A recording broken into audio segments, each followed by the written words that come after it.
सत्याची साथ, जनतेचा आवाज, आपला तत्काल ॲक्शन न्यूज.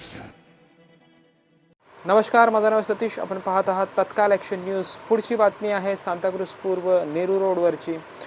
BMCनी नेहरू रोडवर असणाऱ्या अनधिकृत दुकानांवर कारवाई केलेली आहे. पुढे आपण ही बातमी सविस्तरपणे बघणार आहोत. मी आता सांताक्रूज पूर्व नेहरू रोडवर आहे आणि नेहरू रोडवर मुंबई महानगरपालिकेच्या H पूर्व विभागाने आज मोठी कारवाई केलेली आहे. जी रस्त्यावर लागून अनधिकृत दुकानं होती त्यांना तोडण्यात येत आहेत. जे पर्जन्य जलवाहिनीवर दुकानं बांधली गेली, जी इलिगल दुकानं आहेत, अनधिकृत दुकानं आहेत, त्यांना तोडण्याचं काम सुरू आहे. बघा, एक झोपडीला तोडण्यात येत आहे, जी अनधिकृतपणे बांधण्यात आलेली.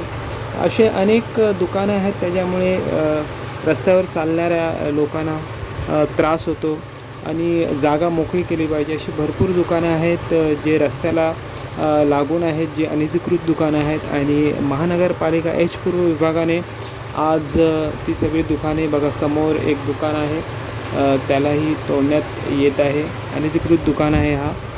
आणि अशी भरपूर दुकानं ह्या नेहरू रोडवर आहेत जी अनधिकृत आहेत आणि मुंबई महानगरपालिका आणि ह्याच्यावर लक्ष दिलं पाहिजे. आणि जलवाहिनीवर ही बांधली गेली ती दुकाने जर मोकळी झाली तर भविष्यात जे पावसाळ्याचं पाणीचा निचारा सुरळीत होईल आणि फुटपाथ मोकळे झाल्यामुळे पथचाऱ्यांना सुरक्षितपणे ये जा करता येईल.